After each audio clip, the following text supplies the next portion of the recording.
Jong Jagolo Koryagi, you and Yagabag Pin by your yell, but don't catch. When Jelly, you are willing to cook my shark, shitty, you are a Kungadanga cook. Shitty, you are a Kumashan, man, you be shitty, you are a Kungadanga Kumashar. Cook looked on the Chola Lugario Yai. A Mumathon and Mumathon, Panadanga Gorjuk. Mumathon and Mumathon, Panadanga Gorjuk. Mathon, Middle Korean, Mathon, Middle Demi Jock. To what you could. To what you could. You only told my young did I only thought I young did not on you could maga young in Panadanga Gorjuk. Lodi, you know what? Woolly, Milford, Woolly, and Chinmil.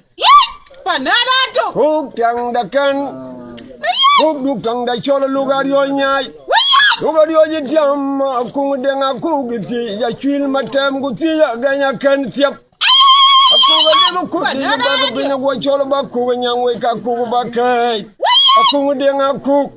A Kuga Jimmy, one Yagabag of Pinagina, Lual Jimmy Young Bana Yung. Cook tongue the can. Cook look tongue the Chola Yario. Makwanjung, you marrying ring Malwala Chord, my charge will really. You Makwanjung, your mother Ganya can tip. My charge will really. A gong danny one. The big tone Kuboro Kulwal Joku, my shadi will to the judge.